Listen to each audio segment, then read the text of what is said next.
What if I told you that the key to your true freedom lies precisely in what you most fear facing? What if everything you try to hide, reject, or deny within yourself is exactly what needs to be embraced for you to finally understand who you truly are? There's a part of us, silent, sometimes even frightening, that carries our deepest fears, our unacknowledged weaknesses, our forbidden desires, and buried memories.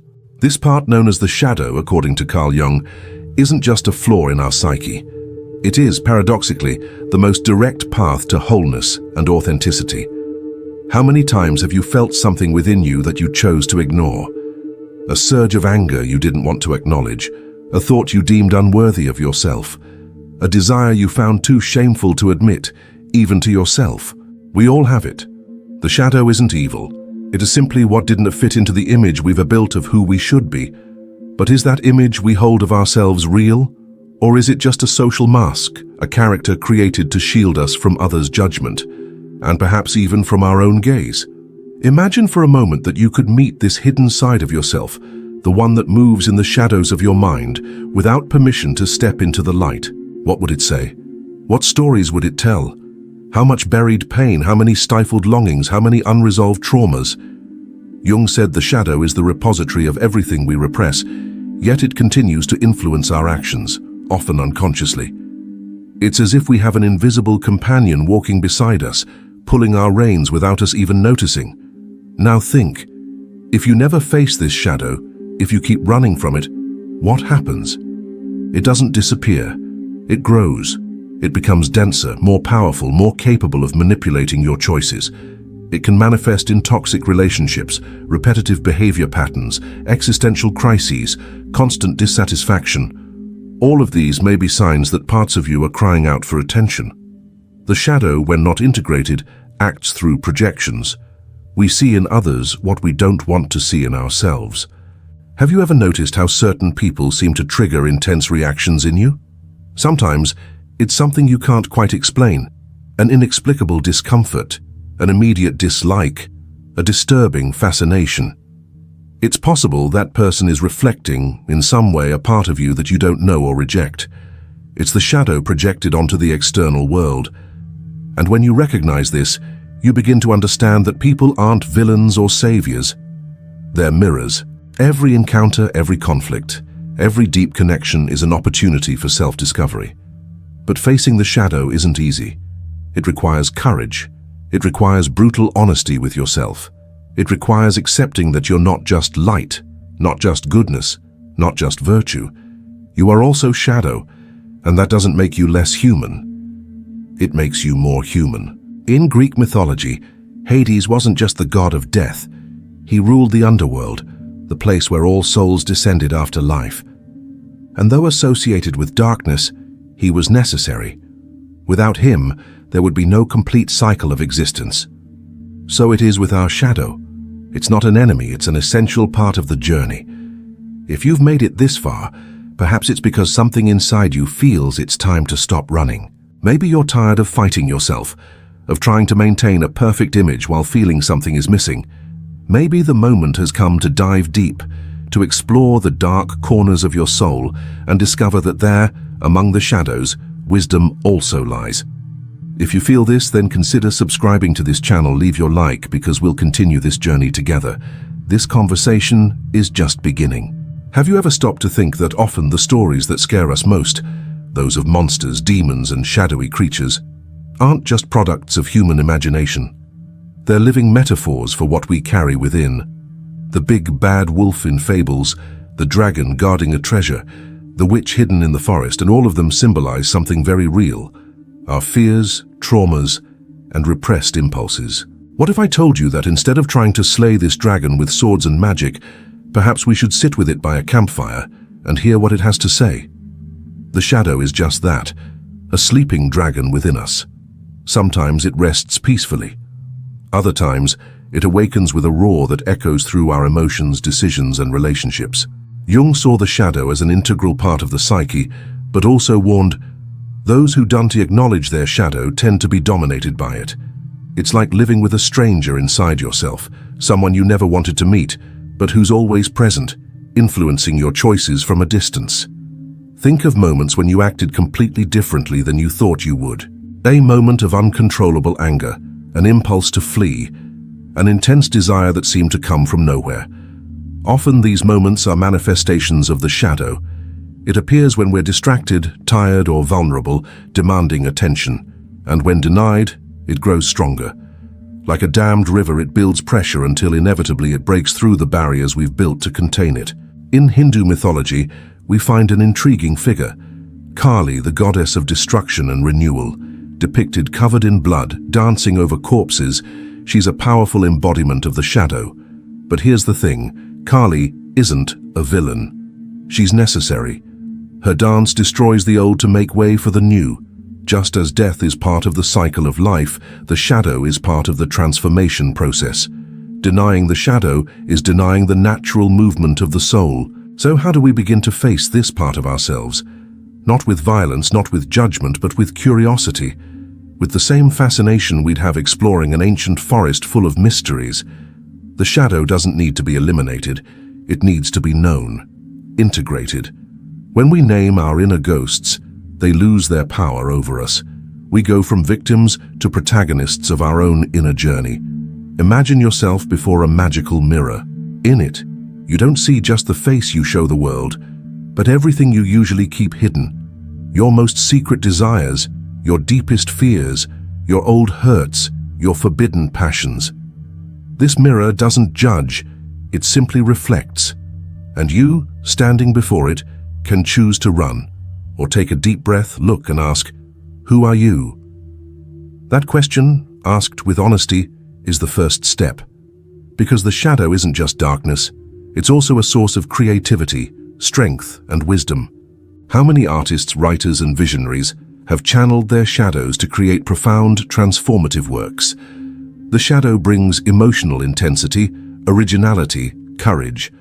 When understood, it becomes an ally. But there's a price to pay. To meet the shadow, we must abandon the illusion of perfection. We must accept that we are complex, contradictory, and yes, sometimes disturbing. We are light and shadow, kindness and cruelty, love and hate.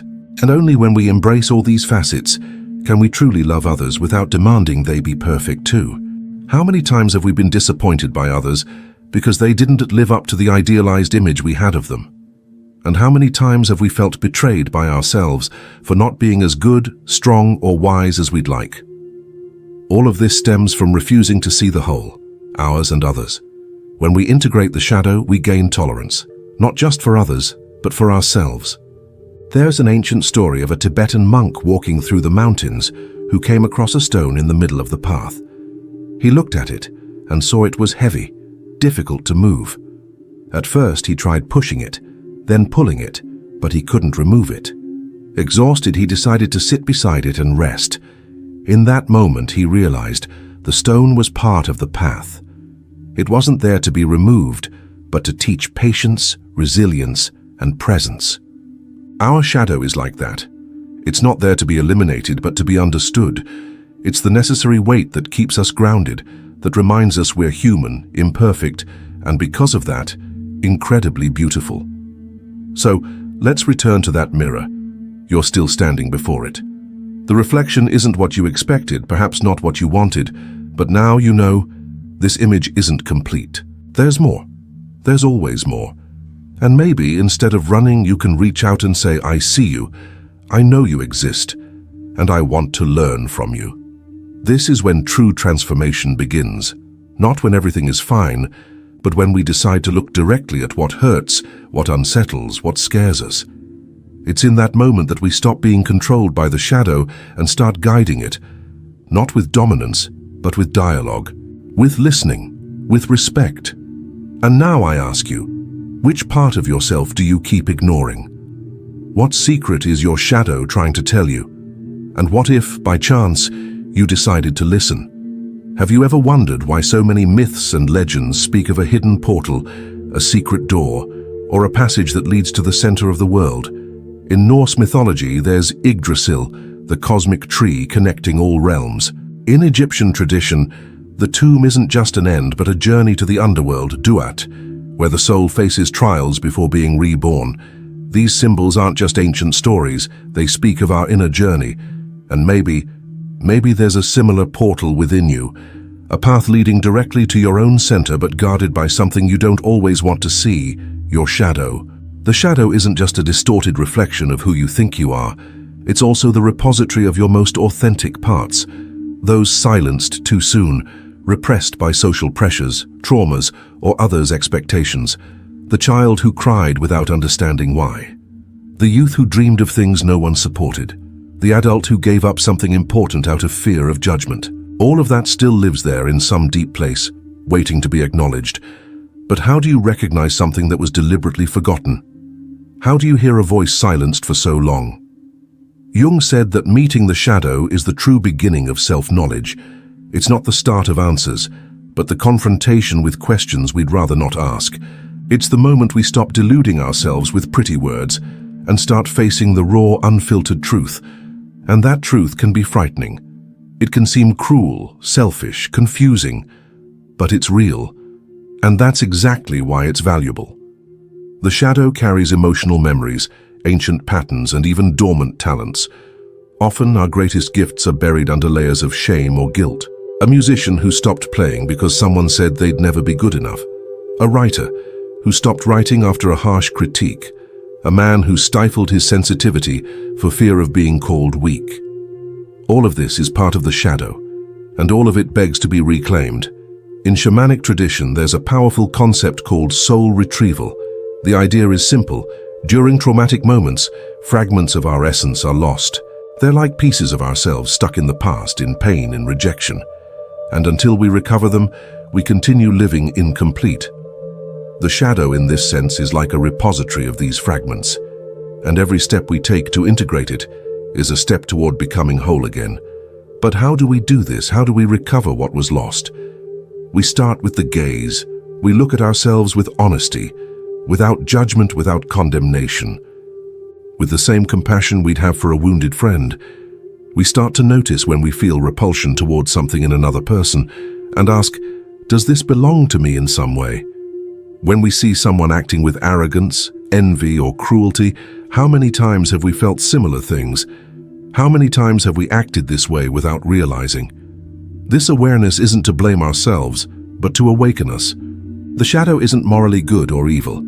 It's simply what was repressed, and often what was repressed contains both the seed of destruction and creation. Imagine yourself before an abandoned garden. It's full of weeds, dry plants, fallen branches. But beneath the soil there are dormant seeds. If you tend this garden with care, if you cultivate it with patience, you might discover flowers you never imagined existed. Your shadow is that garden, and only you can decide whether to keep ignoring it or to nurture it with love. There's a Hindu myth about Hanuman, the monkey god, known for his strength, devotion, and courage. Legend says that once, he needed to find a specific medicinal herb to save the life of a gravely wounded friend. In his urgency, instead of wasting time searching for the exact plant, he lifted the entire mountain and brought it with him. Sometimes that is what we need to do with our shadow, not just seek what seems useful or pleasant, but embrace the whole. Because the shadow isn't just what scares us, it's also what gives us strength. It's what keeps us alive. It's what allows us to feel, love, create, and transform. So I ask you, do you have the courage to look at yourself without masks? Are you willing to hear what your shadow has to say, even if it's painful? And what if, instead of running, you decided to listen? Because the true journey isn't against the shadow. It's with it. It's through it. And maybe, in the end, you'll discover that the light you seek so much isn't outside, but within, even in the parts you thought you should hide.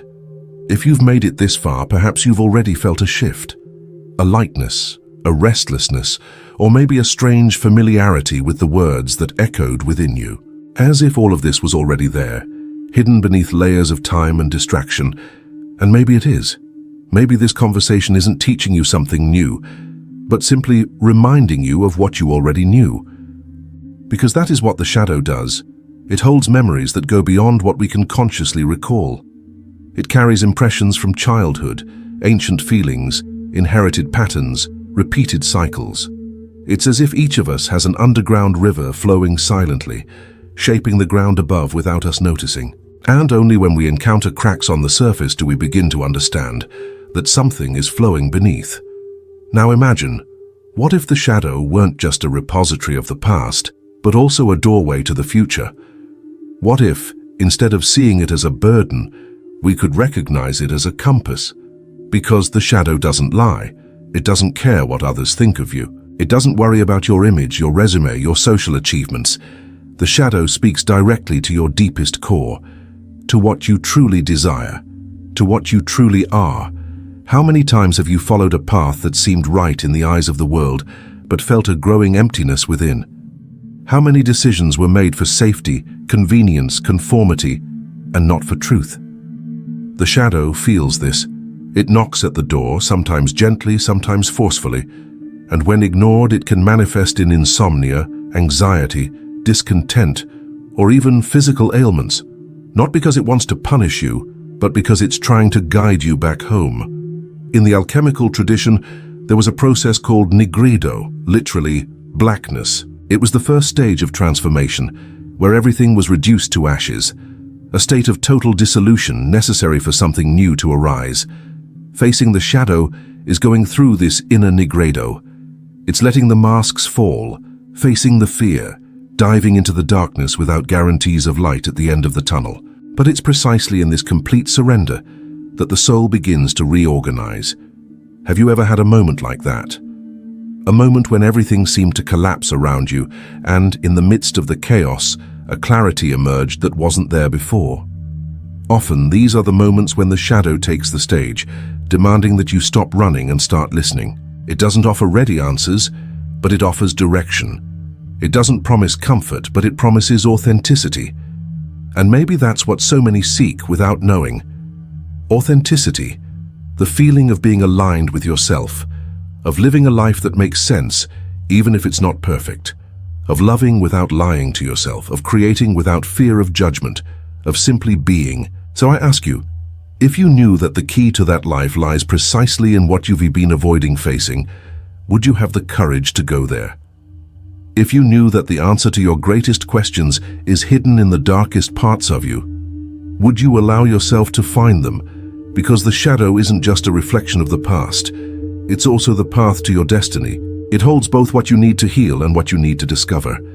It's the dormant archetype, the latent power, the unrealized potential, and only you can decide whether to keep denying it or to embrace it with an open heart. If you felt something while listening to these words, if any of them struck deep, stirred you, awakened a restlessness or a desire to change, then maybe this is your moment, the moment to stop running, to set aside the search for external answers and start listening to what your own soul has to say. If you liked this video, if it made you think, if it touched something within you, then share it with someone who needs to hear this. Leave your like, subscribe to the channel, and turn on the notification bell to not miss the next episodes of this collective journey. And before I finish, I'll ask one last thing. Write the word shadow in the comments, not as a random exercise, but as a symbolic gesture. A way of saying, I accept looking at myself, I'm willing to face my truths, because that's the only journey that truly matters.